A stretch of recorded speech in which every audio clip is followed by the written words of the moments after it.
First ever factory outlet Mukunda jewelleries Kukatpally Khammam Kothapet Somajiguda Hanumakonda and Suchitra. నమస్తే రమగారు. నమస్తే జయ. రమగారు, పిల్లలకి సంబంధించి వాళ్ళకి కొంచెం ఒంట్లో బాగోకపోయినా లేకపోతే బాగా చదువుకోవాలన్నా భయపడుతున్నా మనం రకరకాల మంత్రాలు లేకుంటే చదువుకోవాల్సిన ఏదైనా దేవుడికి సంబంధించిన ఒక 2 లైన్లు పద్యాలు అలాంటివి నేర్పిస్తూ ఉంటాము. హనుమాన్ చాలీసా చదువుకోండి అనో భయపడుతుంటే అట్లా చెప్తాం. బాగా చదువుకోవాలంటే దానికి సంబంధించిన విధి విధానం ఉంటుంది. అయితే జీవితంలో ముందుకు వెళ్ళాలి, వీళ్ళు ఎక్కడా ఇబ్బంది పడకూడదు, అంత సాఫీగా జరగాలి, ప్రతి తల్లిదండ్రి కోరుకుంటాం కదా. వీటికి సంబంధించి ప్రత్యేకించి ఏమన్నా ఉన్నాయా రమగారు? అంటే ఇప్పుడు మామూలుగా మంత్రాలు అనుష్ఠానాలు అందరూ చేయలేరు కదా జయ. ఫలానా మంత్రం, ఆ మంత్రం చెప్పడం నాకే తెలీదు. మంత్రాలు అనగానే వాటికి ఒక విధి విధానం, ఒక రకంగా పాటించాలి, ఒక నియమం, తర్వాత ఏమో గురువు దగ్గర నుంచి ఉపదేశం చాలా ఉంటాయి. అవన్నీ చేయలేకపోతాం. మనం తేలిగా ఏం చేస్తాం, శుక్లాం భరతనం నేర్పిస్తాం, ఇక ఆంజనేయ స్వామి మనోజవం నేర్పిస్తాం, దండకం నేర్పిస్తాం, వినాయకుడికి ఏవో 4 పద్యాలు నేర్పిస్తాం. అయితే తల్లులు చేసేందుకు ఒక మంచి ప్రక్రియ ఒకటి ఉంది జయ. మా ఇంట్లో చాలా కాలంగా చేస్తున్నారు, మా అక్కయ్యలంతా ఎంతకాలం నుంచో తెలుసు నాకు. ఇది ఒక ప్రత్యేకమైన విధానం. మామూలుగా సాధారణంగా మనకి ఎట్లా చెప్పుకుంటాం, రామాయణం ఆది కావ్యం. అవునండి. వాల్మీకి ఆది కవి. మానవ జీవితానికి వరబడి సీతారాములే, రాముడే మనకి అత్యద్భుతమైన, అంటే అనుసరించదగిన మానవుడు రాముడు. ఆయన తాలూకు ప్రతి విషయము మనం ఆచరణీయమే. అది మనకి ఆయన అన్నయ్యగా చాలా అద్భుతమైన వాడు, కుమారుడుగా చాలా అద్భుతమైన వాడు, భర్తగా పరమాద్భుతమైన వాడు, రాజుగా ఇప్పటికీ మనకి రామరాజ్యమే కావాలని కోరుకుంటాం. ఈ రాముని కథను రాసిన రామాయణమే మనకి ఆది కావ్యం, పరమ పవిత్రమైన గ్రంథం. అదే కదా మన మొట్టమొదటి కథ. అయితే ఈ రామాయణంలోంచి కొన్ని శ్లోకాలని మనం చదువుకోవచ్చు. దీనికి గురూపదేశం అక్కర్లేదు, పెద్దగా నియమాలు ఏం లేవు. రోజువారీ దేవుడి దగ్గర దేవుడికి పెట్టుకుని ఏదో చదువుకుంటారు కదా, దేవుడికి పెట్టు చదువుకునే విధానం ఇంచుమించు చాలా ఇళ్లలో ఉంటుంది. పెద్దవాళ్ళ మా ఇళ్లలో లేదండి అంటారు, మా ఇంట్లో లేదండి. లేకపోయినా కూడా ఈ రోజుల్లో ఏం చేస్తారు, ఇలా 4 మంచి చాగంటి వారివని, తర్వాత సామవేదం వారివని ప్రవచనాలు విని దీపం పెట్టుకోవాలని, దేవుడికంటూ ప్రత్యేకంగా ఒక గూడు పెట్టాలని, సాయంకాలం అయ్యేసరికి కాస్త ధూపం వేయాలని అందరూ నేర్చుకుంటున్నారు. రెండోది ఏంటంటే, మనం ఉన్న ప్రస్తుత పరిస్థితుల్లో బలవత్తరమైన దైవ సహాయం కావాలని ప్రతి వాళ్ళు కోరుకుంటారు. అది నేను పెద్దగా నమ్మను అని బయటికి చెప్పినా నమ్మకం అనేది లోపల భాగాల్లో ఉండేది, లోపల ఉంటుంది. అది ఎవరికి చెప్పక్కర్లేదు కూడా. అవును, నేను ఫలానా చేస్తాను, నేను మా ఇంట్లో దీపం పెట్టుకుంటాను, నేను రోజు దీపం పెడతాను, ఎవరికైనా ఎందుకు చెప్పాలి, నేను అన్నం తింటాను అని చెప్పం కదా మనం. సహజంగా జరిగేది. దీపం పెట్టుకోవటము, దండం పెట్టుకోవటము కూడా అత్యంత సహజమైనవి. దండం పెట్టుకోవడం సహజం, దీపం పెట్టుకోవడం కూడా అలాగే, మరీ సహజం. అది అలాగే అయిపోయింది. ఇప్పుడు దీపం పెట్టుకోకపోయినా ఒట్టిగా ధూపం వెలిగించిన, అగరవత్తి వెలిగించి దేవుడి పటం, ఏదైనా ఒక రాముల వారి పటము, ఒక వెంకటేశ్వర స్వామి పటము లేని ఇల్లు ఉంటుందా హిందువుల ఇళ్లలో? ఉండదు. ఏదో ఒక స్వామి దేవాలయం ఖచ్చితంగా ఉంటుంది. ఓ బాబా గారని, ఒక వినాయకుడని, ఓ కృష్ణుడని, ఓ రాముల వారని, ఓ నరసింహస్వామిని, ప్రతిమైనా ఉంటుంది. ఖచ్చితంగా ఒక్క దేవుడి ఫోటో అయినా ఉంటుంది. ఏ శుక్రవారమో శనివారమో ఎప్పుడో ఒకప్పుడు ఓ దండం పెడతాం. ఏదైనా భయం వేసినప్పుడు దేవుడా అని దండం పెట్టుకోవడానికి కూడా ఒక ప్రతిమ కావాలి మనకి. అవును. ఇట్లా ఎంతో కొంత చేసుకునేవాళ్ళు. దేవుడి కోసం ఏదైనా చేసుకోవాలి ప్రత్యేకంగా, పిల్లల భవిష్యత్తుకి బాగుండాలి అంటే రామాయణంలో కొంచెం ఒక ప్రత్యేకమైన ఘట్టంలో సీతాదేవి చెప్పిన 4 శ్లోకాలు చాలా అనుసరణీయమైనవి, ఆచరణీయమైనవి. సులువు, కష్టం ఏమి లేదు. శ్లోకాలు కష్టం కాదు. ఇది ఏ సందర్భంలో అమ్మవారు, ఇది సీతా అమ్మవారు చెప్పారో చెప్దాం. సుందరకాండ అంటే ఎప్పుడు, ఇది సీతా అన్వేషణప్పుడు ఆంజనేయ స్వామి తదితరులు బయలుదేరారు సీతాదేవిని అన్వేషిస్తూ. రావణాసురుడు సీతను తీసుకెళ్లిపోయాడు. రామలక్ష్మణులు ఇద్దరు కిష్కిందకు వచ్చి సుగ్రీవుడితో స్నేహం చేశారు. సుగ్రీవుడు వీళ్ళ సఖ్యానికి బదులుగా కొంతమంది వానరులను పంపించి సీతని వెతికిస్తానని చెప్పాడు. ఈ సీతాదేవిని వెతకడానికి బయలుదేరి 4 పక్కలకి భూమి 4 చెరగలా వెతుకుతూ ఒక సమూహం, ఆంజనేయ స్వామి, అంగదుడు, తర్వాత జాంబవంతుడు కలిసి ఉన్న సమూహం ఏమో సముద్ర తీరానికి వెళ్ళింది. అక్కడ వాళ్ళకి సంపాతి అనే ఒక గద్ద వల్ల, జటాయువు యొక్క అన్నయ్య ఆయన వల్ల సముద్ర లోపల ఉన్నటువంటి లంకలో ఒక స్త్రీని ఈయన తీసుకెళ్ళాడని తెలుసుకున్నారు. అక్కడి నుంచి ఏం చేశాడు ఆంజనేయ స్వామి, మిగిలిన వాళ్ళంతా మేము ఇది దూకగలము, దాటగలము అని ఒక్కొక్కళ్ళు చెప్తున్నారు. మేము ఇంత దూరం వెళ్ళగలం, సముద్రాన్ని దాటగలం ఒక గంతులో అంటే. ఆంజనేయ స్వామి నిశ్శబ్దంగా కూర్చుంటే ఈయన జాంబవంతుడు ఏం చెప్పాడంటే, మనందరికంటే కూడా ఎక్కువ శక్తిశాలి ఆంజనేయుడు, నువ్వు వెళ్ళగలవు అని ఈయనకి ఈ కిష్కింధ కాండలోనే ఇదంతా ఉంటుంది. సుందరకాండ స్టార్టింగ్ ఏంటంటే ఆంజనేయ స్వామి తన శక్తిని జ్ఞాపకం చేసుకుని ఇక్కడి నుంచి ఎగిరి లంకానగర ప్రవేశం చేయటం. పూర్తిగా ఆంజనేయ స్వామి యొక్క తెలివితేటలు, ఆయన గొప్ప, ఆయన శక్తియుక్తులు, ఆయన యొక్క ఎంత ప్రభావాతిశయాలు కలిగిన వాడు, అవన్నీ కూడా మనకు సుందరకాండలో కనపడతాయి. ఈయన అక్కడికి వెళ్ళాడు, సముద్ర లంఘనం చేశాడు, లంకిడిని పడగొట్టాడు, అశోకవనంలో సీతాదేవిని చూసి ఇప్పుడు రాజును చూడాలి, ఈ లంకకి రాజు ఎవడో అతన్ని కలుసుకోవడం కోసం అశోకవనాన్ని ధ్వంసం చేసేసాడు. వాళ్ళు పట్టుకున్నారు. వచ్చిన వాళ్ళని కొంతమందిని సంహరించేశాడు. అక్షకుమారిని సంహరించి బ్రహ్మాస్త్రానికి కట్టుబడి, అది కూడా కేవలం బ్రహ్మయందు గౌరవం వల్ల, అంతేగాని బ్రహ్మాస్త్రాన్ని కూడా ఆయన కట్టుబడ్డు. ఆయన ప్రధాన లక్ష్యం ఏంటి? రాజును చూడాలి. బ్రహ్మాస్త్రానికి తల ఒగ్గి వెళ్ళాడు. వెళ్ళిన తర్వాత ఇది చెప్పాడు, మీరు సీతాదేవిని మాకు ఇచ్చేసేయి అని. రావణాసురుడు ఒప్పుకోవాలి, చంపేయమన్నాడు. అయితే దూతోన వచ్చే అని చెప్పాడు విభీషణ్. దూతను చంపకూడదు అంటే నిజం, చంపకూడదు. అయితే ఇది వచ్చింది దూత మానవుడు కాదు, వానరం. వానరానికి ప్రధానమైనది ఏమిటి? తోక. ఆ వాలానికి నిప్పెంటించండి, దీని రోగం కుదురుతుందన్నాడు ఆయన. ఈ వచ్చిన ఆంజనేయుణ్ణి ఒకడు సముద్రం మొత్తాన్ని లంఘించి 100 యోజనాలు దాటగలిగిన వానరం సామాన్యమైనది కాదన్న ఇంగితం పడలేదు రావణాసురుడు. వ్యామోహం అలాంటిది. వ్యామోహం, తన శక్తి మీద ఆయనకున్న అపారమైన విశ్వాసం, నమ్మకం, దాంతో తోకకి నిప్పంటించారు. ఈయన ఏం చేశాడు? తన తోకకి నిప్పంటితే ఊరుకోకుండా లంకకి నిప్పంటించాడు. ఎప్పుడైతే ఈ వచ్చిన కోతికి, అశోకనవనాన్ని పాడు చేసిన కోతికి తోకకి నిప్పంటించారని తెలిసిందో సీతాదేవి వెంటనే అగ్నిదేవుణ్ణి ప్రార్థించింది. ఇది ఎక్కడుందంటే సుందరకాండలో 53వ సర్గలో ఉంది. 28, 29, 30, 31 4 శ్లోకాలు. ఈవిడ ప్రార్థించింది అగ్నిదేవుణ్ణి. ఇది పిల్లలకి ఎట్లా కనెక్ట్ చేస్తారు అంటారు ప్రశ్న. ఇప్పుడు ఆవిడ అగ్నిదేవుడిని ఏమని ప్రార్థించిందంటే ఆంజనేయుడు పట్ల చల్లగా ఉండు అని. అగ్ని దాహకత్వమే అతని లక్షణం, కాల్చటం ఆయన గుణం. అవునండి. ఒక వానరము తోక, దాని నిండా వెంట్రుకలుంటాయి, వీళ్ళేమో నూనెలో ముంచిన బట్టలను చుట్టారు, కాల్చకుండా ఉంటుందా? ఉండదు.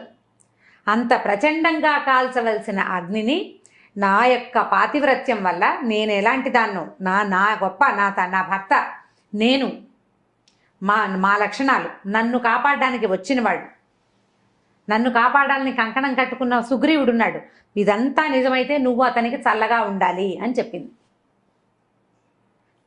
రాముడి గురించి చెప్తుంది. యద్యస్తి పతి శుశ్రూష యద్యస్తి చరితం తపః యది చాస్యేకపత్నీత్వం శీతో భవ హనుమతః అని. సీత కాదు, సీత మెలికస.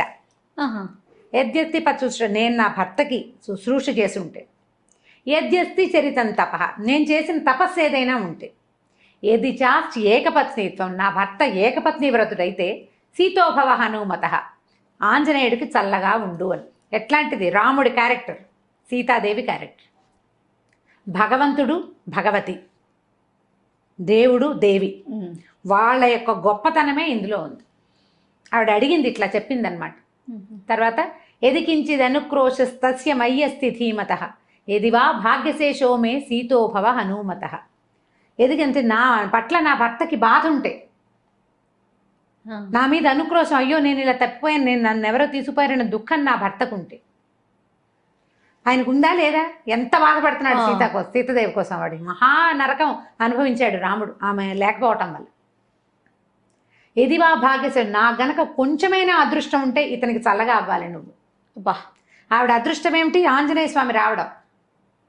ఏడాది సమయం ఇస్తే ఏడాది లోపలే ఆమెను వెతుకుతూ ఒకడు రావటం, ఆ వచ్చిన వాడు ఈమె ఇక్కడ ఉందని వెళ్ళి వెనక్కి వెళ్ళి చెప్పడం, వాళ్ళంతా వచ్చి ఈమెను రక్షించడం, సంవత్సర కాలంలోనే ఆవిడ అదృష్టమే అది. ఆవిడ ఏడాది టైం పెట్టింది. ఏడాది తర్వాత ఏమిటే ఈవిడేమయ్యేది? కథ మారిపోయేది కాదు పూర్తిగా. ఎది మాం వృత్త సంపన్నాం తత్సమాగమలాలసాం సవిజానాతి ధర్మాత్మ శీతోభవ హనుమతః. ఇప్పుడు నేను ఎలా ఉన్నానంటే భర్తని కలుసుకోవాలన్న ఇదే ఉంది నా మనసులో. అది ఉన్నట్లయితే, నాకు నా భర్తని ఎంత కోరుకుంటున్నానో నా భర్తకి తెలిసినట్లయితే, నువ్వు ఆంజనేయుడికి చల్లగా ఉండు, సీతోభవ హనుమతః, ఆంజనేయుడికి చల్లబడు. ఇప్పుడు రాముల వారికి సీతాదేవి మీద ఎంత ప్రీతి, ఎంత ప్రగాఢమైన అనురాగం ఉన్నాయో సీతాదేవికి అంతే లెవెల్లో ఉంది. అందుకని ఆవిడ అక్కడ రాజ్యశోభని వదిలిపెట్టేసి రాజ్యంలో ఉండకుండా ఈవిడ నీకేం అభ్యంతరం లేదు నువ్వు ఉండమన్నారు, అయినా సరే నేను ఆయనతో ఉండనని పాటు వనవాసానికి వచ్చేసింది. ఆయన్నే వెళ్ళమన్నారు, ఈవిడ్ని వెళ్ళమని అనలా. అవును, భర్తను వదిలిపెట్టలేక వచ్చేసింది. వాళ్ళిద్దరికి ఎంత పరస్పరమైన అనురాగం ఉంది. ఈ దేవీ దేవతలకు ఉన్న పరస్పరమైన అనురాగం ఒక భార్యాభర్తల మధ్య ఉన్న ప్రగాఢమైన అనురాగానికి గుర్తు అనమాట, ప్రతీక. దాని ప్రతీక అదే చెప్తుంది. తర్వాత యదిమాం తారయే దార్య సుగ్రీవ సత్యసంగర తస్మాత్ దుఃఖాంబు సంరోధాత్ శీతోభవ హనుమత. నా దుఃఖం ఆగడానికి నన్ను కాపాడాలని సత్యసంధుడైన సుగ్రీవుడు ప్రయత్నిస్తూ ఉంటే ఈ దుఃఖాన్ని అణుచుకోవాలి నేను, ఈ దుఃఖం అణగాలంటే నువ్వు ఆయనకి చల్లగా ఉండాలి, ఆంజనేయుడికి. నా దుఃఖం పోవాలంటే సుగ్రీవుడు వచ్చి నన్ను రక్షించాలి. ఇప్పుడు ఇతను వెళ్ళాలి కదా, ఈయన వెళ్తేనే నేను కదా. రక్షించబడి అక్కడికి వెళ్తే నా దుఃఖము కష్టము నన్ను కాపాడాలని సత్యసంధుడైన సుగ్రీవుడు ప్రయత్నిస్తున్నాడు, ఇది జరగాలంటే నువ్వు చల్లబడు అని అగ్నిదేవుణ్ణి ఆజ్ఞాపించింది. ప్రార్థించినట్టు చెప్తారు. ఆవిడ ప్రార్థించింది కానీ అది ఒట్టి ప్రార్థన కాదు, ఆజ్ఞ. నేను పతివ్రతని, నువ్వు ఆగు అంటే ఆగాలి. నేను పతివ్రతనైతే, నా భర్త ఇట్లాంటి వాడైతే, మా ఇద్దరికి పరస్పరమైన అనురాగం ఉంటే, నాకు అదృష్టం ఉంటే, అంటే ఉన్నాయి ఉన్నాయి ఉన్నాయి ఉన్నాయి అని ఒప్పుకోవాలి. చెప్పకనే చెప్తున్నారు.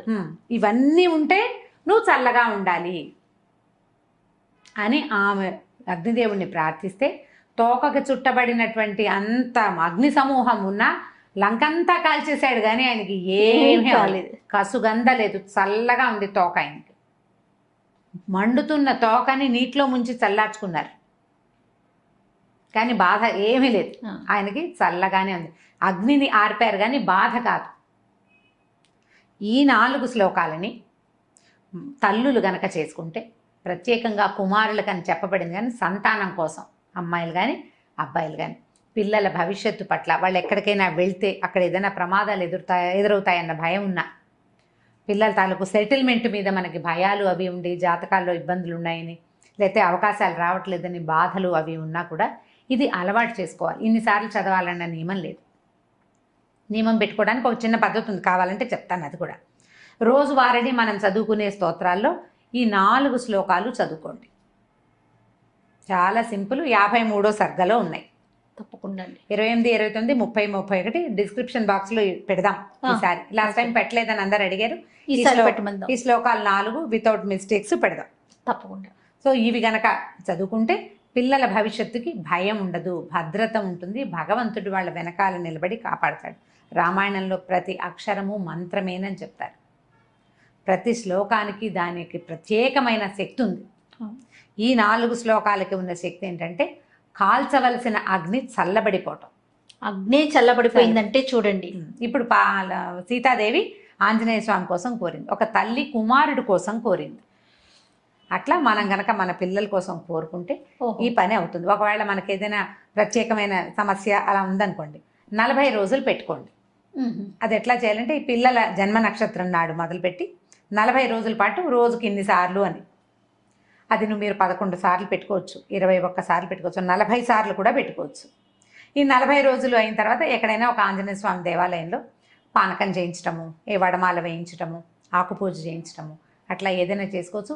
నిత్యము ఇట్లా 40 సార్లు అట్లా ఎక్కువ సార్లు చేస్తున్నారనుకోండి, ఓ చిన్న గ్లాసు బెల్ల పానకాన్ని నివేదనగా పెట్టండి ఆంజనేయ స్వామికి. చాలా ఫలితం లభిస్తుంది. వీటితో పాటుగా శ్రీరామనామాలు చదువుకోండి. ఇవి చదివాక శ్రీరామ జయరామ సీతారామ అట్లా తారక మంత్రాన్ని కనుక చదువుకుంటే ఎక్కువ సార్లు మంచి శాంతిగా ఉంటుంది, చాలా ఉపయోగపడుతుంది. ఇప్పుడు మనం ఎలా అంటే ఇలా ఏదైనా ఒక శ్లోకాన్ని ఒక స్తోత్రాన్ని సొంత విషయాల కోసం వాడుకోవచ్చా అని ప్రశ్న వస్తుంది సాధారణంగా. తప్పకుండా వాడుకోవచ్చండి. మహర్షులు మనకు అందించింది మన జీవితాలు బాగుపడటం కోసమే. ఇప్పుడు దుర్మార్గుడైన కుమారుని కాపాడాలని అలాంటి భావాలతో ఉన్నా కూడా పిల్లలకి సజావైన ప్రవర్తన.